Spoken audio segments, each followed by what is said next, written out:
Two of the youngest teams in the country meeting tonight, and they're both off to good starts. As we take a look at the national poll for Boston University and David Quinn's team, they won only 10 games all of last season. They're ranked number 5. Boston College made it all the way to the Frozen Four last year before falling in the semis, and they're ranked number 3 in the nation.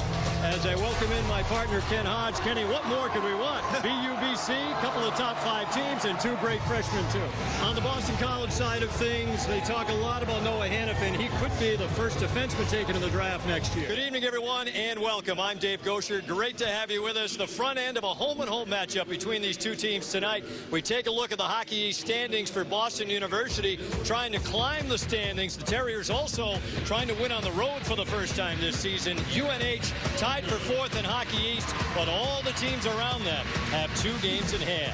I welcome in my partner, Ken Hodge. UNH down to 4 games left, Kenny, 3 of which will be on the road. They've been led all season up front by Kevin Goucher. Boston University 0-8-1 on the road this season, but most of the season up front, Kason Holman's been great for them. Here's Phillips with it.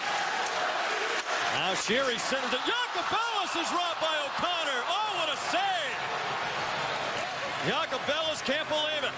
With a steal, Fitzgerald breaking it all alone, short-handed, and he scores! Ryan Fitzgerald, second of the game. BC leads. Holman, Lane, and O'Regan for BU. In the final minute, Phillips with a wrist to score! Tipped in along the left wing side, and UMass has tied it with 50 seconds left. Ray Pagozzi with a game-tying goal. Shea. Off to Gallagher. His drive. Save O'Connor. Rebound. Low score! Brandon Greisel on the power play. With 54 seconds to go in the period to tie it. Waverly's shot turned away by Masterless. Now a centering pass and a save made by Masterless. Point blank. And up places Arnold with Goudreau. 2-on-1 short-handed. Goudreau closing in. Shot score! Johnny Goudreau, short-handed, and it's 2-1 Eagles. Fortunato, off out of Hickey, a long drive, score! Through traffic, Jack Eichel was in front and tipped it home, and it's 3-3. Shore with Lomberg and Lean up front. And Shore trying to center it, blocked by Greisel. Shore gets it back, trying to put it in front. That's blocked too. Now Shore center, and Lane scores! Connor Lane, 3-2 Maine in OT. Fred Gendron has been involved in a lot of successful programs, be it at the college level, Ken, or, of course, he was part of the building of a national power here at Maine back in the early 90s with the late Sean Walsh. But we talk about him and why did he want to come back here to Maine, and he said he knows how much this program means to the people here. And he felt like he owed it to the program as well to come back, and you know, it's a real nice job. He's really excited, and he wears that New Jersey Devil ring around, and he brings that air about him when he walks in the locker room. You're going to pay attention to exactly what he says. And throwing another wrist shot on is turned away by Masterless. But Gendron said he got the job the first day he was on the job. He had 8 people show up. Just wanted to show up at the hockey office and meet the new coach. Here's Rutt off to Anfoyne. That just misconnecting in the slot. Yeah, and you're not talking about faculty members either. You're talking about fans just came to just the people. Just said hello. Henke has Anfoyne going to the net. He centered it. Tip score! Mark Anfoyne from Josh Henke, and it's 1-0 Maine.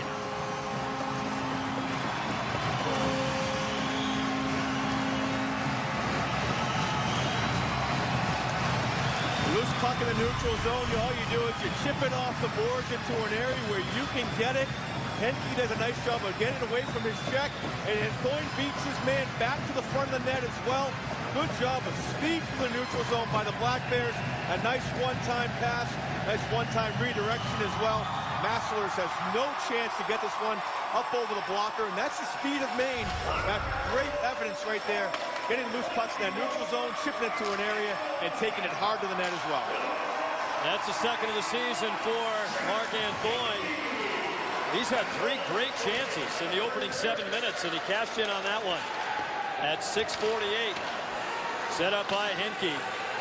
And Foyner scored most of his goals here in Orono on the power play. Has 19 career goals now. 13 have come on the power play, but that one at even strength. Well, the real good thing about that play is, Dave, he read the play. He read that he could beat his man back to the net as well. What does he do? He goes to that area where he can score that goal. Good job of getting to that area and tipping that puck before Masslers is able to get back to that right post. Now Renouf able to move it to Cam Brown. An all-freshman line out there for Maine. Brown, Byron, and Morgan. Yavenko on it for UMass. He'll play it around his own net. And now Gallagher to headman it out. Phillips trying to get to a loose puck, but it's played the other way. John Swavely into the UMass zone, trying to turn Yavenko, put it in front. And the shot tipped away right on the goal mouth. Higgins had the chance. Now the puck into the corner. Merchant, bumped by Stack. Higgins trying to work it out against Gallagher. And Phillips to track it down. Ridden out of the play by John Swavely, but Yavenko the backhanded high to center. Another example again of the speed of the Maine Black Bears at evidence right now in this first period of winning loose puck battles, chipping pucks to areas where they can get it. Unfortunately, going to ice this puck, but a real nice job again by the Black Bears in the neutral zone. As Slavely takes that puck down that left wing side, runs out a little bit of real estate. So what does he do? He throws it to an area where his man is coming to support valve, and they get a scoring opportunity out of it. Unfortunately, they didn't get the puck to the net, but speed by the Black Bears is in evidence so far here in this first period. And this UMass team has been noted for their speed so far. We haven't really seen it. UMass looking to get their legs in gear. 1-0 Black Bears. They've had the best chances, and they've scored the only goal so far. That's tough when you're playing defense. They have your speed going, isn't it? Yeah. As now UMass is going to end up icing this puck. But, you know, Red Gendron talked about this with us, about what he wants to see. He wants to see this team play hard, play physical, shift in, shift out, start the regular season, and just continue to build this program in the right direction. And that's exactly what we're seeing right now here in this first period. A team with a lot of energy coming out and taking it to UMass. We talked about how difficult it was to leave Yale after winning the national championship last year. Of course, he was an assistant at UMass for 7 years as well under Toot Cahoon. But the opportunity to come back to Orono is too much to pass up. Maine Black Bears had 2 home wins last year. The first one didn't come until February. Breaking down the right side, Pereira put it on net, and it's kicked out by Ouellette. The best chance for UMass. Michael Pereira with a burst of speed. Yeah, we talked about the speed of the Black Bears. There's a great example. Pereira took that one hard, got around his man, and got a good scoring opportunity on that right wing side. And now on it is Dan Renouf. And he'll move it out. Lomberg. Lead pass out of the reach of Lean. And the Black Bears in the midst of a change. As through center ice comes Pagozzi. This line's been real good for John Micheletto. Pagozzi along with Jakob Bellis, their freshman, and Troy Power, the junior, coming back from a knee injury last year. And Boyne will dump it in as we're near the halfway point of the first period. Renouf for the right point. And backhand it a little bit further. Sillo to chip it away. A lot of this line's success has been attributed to Power as well, and just coming back to that knee injury and how he's been just kind of that glue to that line. 2 freshmen obviously going to play with a lot of energy early on in the season, but he's been the stabilizing force on that line. Yeah, they lit it up against Michigan State. Their last game on Saturday, they had 9 points as a line. One of the main issues for UMass to try to get some more balanced scoring. Been a penalty here behind the play. Just past the halfway point of this first period. It's going to be on Maine, and Henke is going to go off. So UMass with a power play upcoming. But Maine with the lead on the goal by Mark Anthony. Statue outside of Harold Alfond Arena here in Orono, Maine.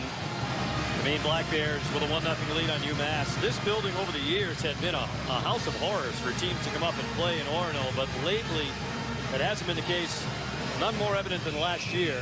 2 home wins, Ken, for Maine, first of which didn't come until February. They got one in February and one in March, and that was it.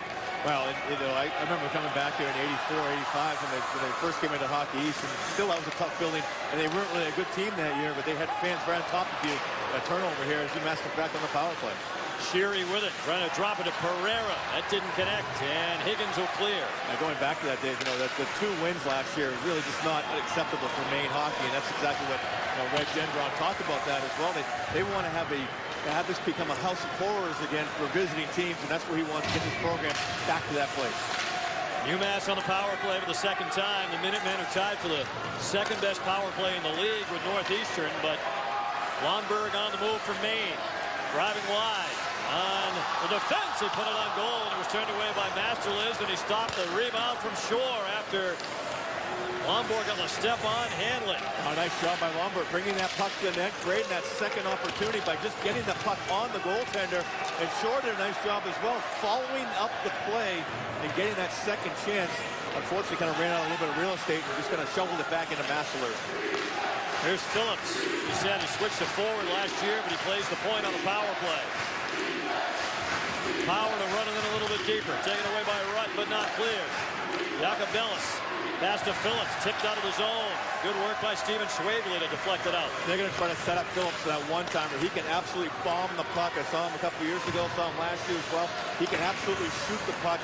Watch for him to get some kind of that box set up on the left-hand side, left wing side. So he's the right wing guy in that point in that power play. Hit that one-time shot for him. 20 seconds left to work with for UMass. On the loose puck is Shorehammer. He'll put it all the way back down the ice again. Maine's done a real nice job, David. That 2 penalty kills so far, not allowing UMass to set up in that offensive zone. That's a good job by the penalty killers. As we said, on a UMass power play that's been on fire lately. In the left corner, Power trying to move it. That is taken away, and up ice comes Henke. Henke driving down the wing, moving it towards the net. Yavenko got a stick on it, and he'll put it out of play. Now, Dave, we talked about being aggressive as a penalty killer. This is exactly what you want to do as your penalty killer unit. Lomberg's going to take that puck hard down the left wing side, create that second opportunity by Shore. You know, by moving your feet. You don't know. Just because you're a penalty killer doesn't mean you can't take an opportunity offensively when you have those chances, and that's exactly what Lomberg did. He had that chance on that penalty kill, took it hard to the net. Shore got that second opportunity, but that's a good job by the penalty killers to read that play, know that you can take that chance. It's a young lineup for Maine. 6 freshmen, 6 sophomores in the lineup for Red Gendron. And this is an all-freshman line. As we said, Cam Brown, Brian Morgan, Blaine Byron. Another penalty off this faceoff. And it'll be against UMass. And the big defenseman at 6'7", Oleg Yavenko, heading off. So Maine back on the power play. Defensive zone face-off win by the Minutemen. They get to the loose puck, and Yavenko just loses track of his man, pulls a little bit of a hook out on Byron. Takes him up against the boards as well. He takes that bottom hand off his stick and wraps it around the player, resulting in first the hooking, and then he could have called a holding as well on that play. Nonetheless, power play for the Black Bears here with an offensive zone faceoff. Maine 1 for 17 in the season. Mark-Ann Thoyne has her only power play goal. Long wrist shot tipped just wide of the net by Lomberg after Schwabele put it towards the net for the point. I really like that play. And another penalty on UMass. Steven Schwabele just got decked along the far boards. It'll be another penalty. Gracel is going to go off. And what a chance for Maine.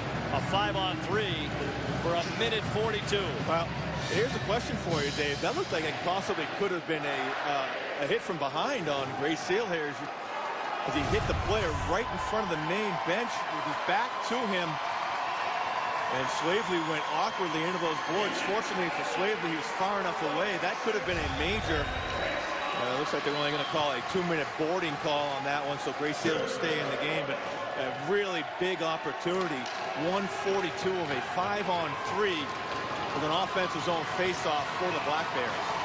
Maine with the lead and looking for more with a 5-on-3 chance. Steven Schwabele will play it back to the blue line. Here's Henke with it. And he'll feed it off to Shore. Moves out towards the high slot. Henke with a one-timer blocked. Henke gets it back. Off for Shore. And off now along the right side of Hutton. Josh Henke with it. 5-on-3 for Maine. Steven Schwabele centered it. Blocked in front and cleared. Dave, when the power play is struggling, you try to force plays, and there's a great example of Slavely trying to force a play. You got a guy in front of you for you, Mass, I should say. You can't pass it through him. You got to move it back to the point. Get some movement on this power play. Longberg centered it, and Henke was wrapped up by Power in front. Here's Shore with a wrister blocked by Basillo. Never did get through. Hutton will keep it in. Walks to the top of the slot. Now Henke with it. His drive, and he ripped it wide. And Hutton to bring it back out top. Off out of Shore. And Shore to spin again. Feeds it in front. Hutton scores! Van Hutton on the 5-on-3. 2-0.